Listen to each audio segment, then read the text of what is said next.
বিশিষ্ট ভাষাপ্রেমিক, সাহিত্য সংগঠক, সুলেখক ও সুবক্তা সজল কুমার গুহর ৭৫তম জন্মদিন উপলক্ষে তার অগ্রজ শ্রী অজিত কুমার গুহ অসমের বিশ্বনাথ জেলার জিঞ্জিয়া থেকে যে পত্র আশীর্বাদ পাঠিয়েছেন সেটি আমি পাঠ করব।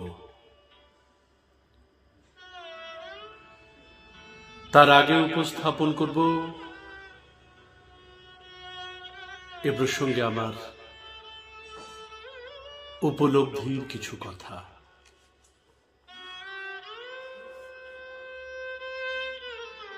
সারাদিন প্রখর কিরণ দেবার পর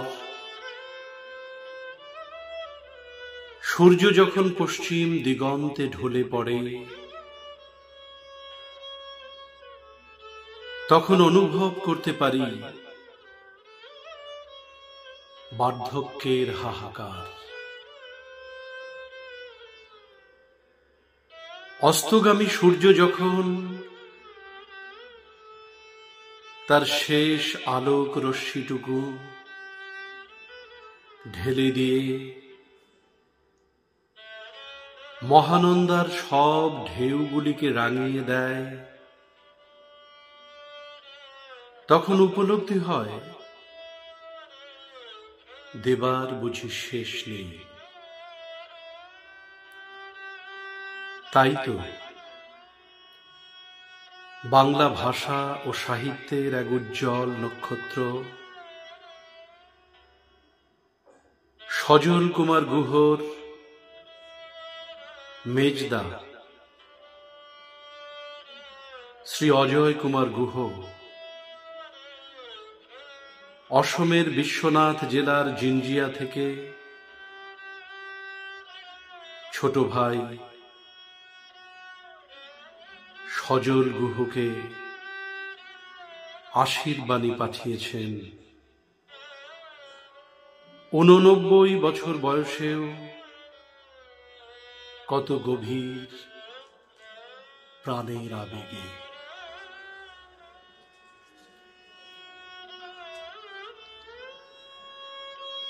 বারোই মে ২০২৫। আজকের দিনটা খুবই ভালো, সুন্দর ও শুভ, কারণ আজ আমাদের সবচেয়ে ছোট ভাই সজলের ৭৫তম জন্মদিবস। তাই সর্বপ্রথমে রইল আমার অন্তরের আশীর্বাদ, ভাই তুই ভালো থাক, সুস্থ থাক এবং সব ভালো কাজে জড়িত থাক এবং মানুষের মঙ্গলের জন্য কাজ করে যাস। এতে সকলের আশীর্বাদ পাবি এবং স্বয়ং ভগবানও আশীর্বাদ করবেন, যেটা তোর জীবনের চলার পাথেয় হয়ে থাকবে। জীবনের শেষ প্রান্তে এসে আর বিশেষ কিছু লেখার ক্ষমতা হারিয়ে ফেলেছি।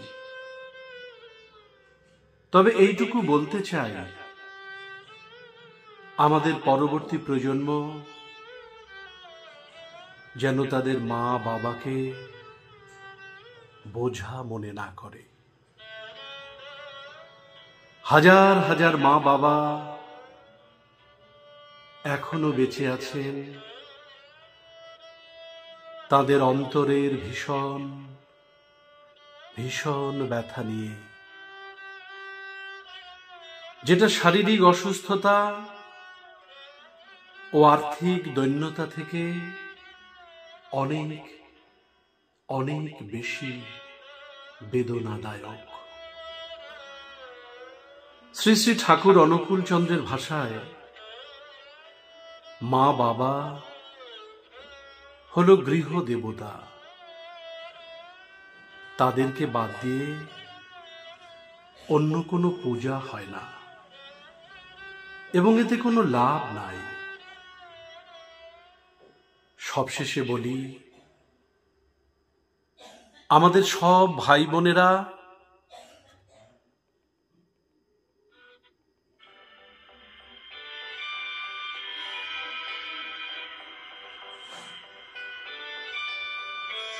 এবং তাদের সন্তান সন্ততিরা যেন সবসময় একসাথে থাকে এবং একে অপরের সুখ দুঃখ ও আপদে বিপদে যেন পাশে থাকে। ইতি মেজদা।